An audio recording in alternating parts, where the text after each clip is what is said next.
11వ అధ్యాయం విశ్వరూప సందర్శన యోగము.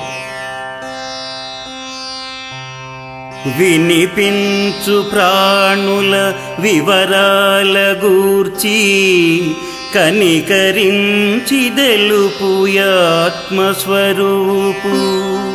విస్తరంబుగ వింటి నిజమని నొప్పి కాస్త చూడగంటి ప్రత్యక్షముగను. అర్హుడనైతినే అగుపించు నీవు మరువనెన్నటికిని పరులుగాంచేరా. నానావిధాకృతుల సహస్రములను నేనేల కనులార నే నిన్ను జూతూ.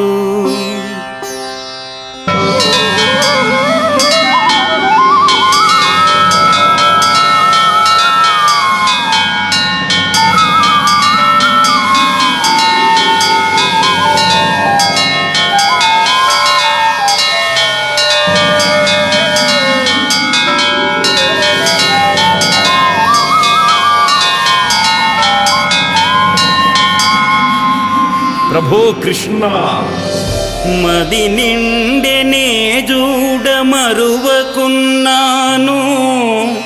మాధవా చాలించు మరి చూడలేను. తనువు వణుకు పుట్టే తాళలేకున్నా కనులతోనే చూడ తగురూపు జూపు.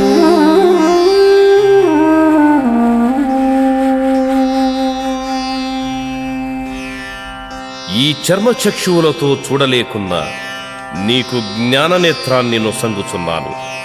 నా ఈశ్వరీయ అసాధారణ సామర్థ్య శక్తిని చూడుము.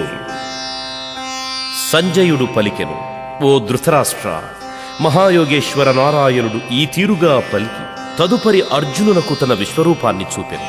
అనేక నేత్ర బహువిధ అద్భుత రూపాలతో కూడి వివిధములకు దివ్యాస్త్రాలు ధరించిన విశ్వరూపాన్ని చూపెను.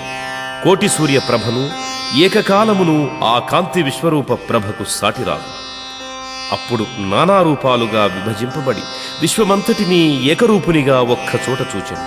అప్పుడు ఆశ్చర్య పులకాంకితుడై ఆ విశ్వరూపునికి ప్రణమిల్లి పలికెను, జ్యోతిస్వరూప, నీ విశ్వరూపాన దేవతలందరినీ మరియు స్థావర జంగమ భూతాది సమూహమును, దివ్యులగు వశిష్ఠాది ఋషులను, తక్షకాది సర్పాలన్నింటినీ, మేరువును, నీ నాభిపద్మమున వెలయు బ్రహ్మను చూచుచున్నాడు. నేనెటు చూసినా నీ దివ్యత్వమును చూడలేకున్నాను. కాని భూమ్యాకాశాదులనంటిన నీ రూపంలో చెప్పనలవిగాని ఎన్నింటినో చూసితిని. ఓ అర్జున, నాచే హతులైన వారిని నీచే చంపగోరితి కావున సమృద్ధమగు రాజ్యమును జయించి భోగింపుము అనెను. పిమ్మట పార్థుడు, ఓ కృష్ణ, నా అజ్ఞానముతో ఇంతకు పూర్వము నీతో తిరస్కారపూర్వకముగా ఎన్నో రీతుల పల్కితిని. అందులకు నన్ను క్షమించి నీవు ప్రసన్న రూపుడవగుము.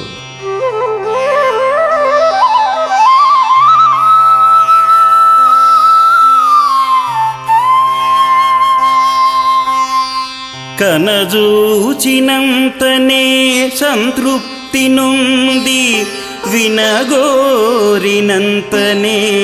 వినిపించెనంత.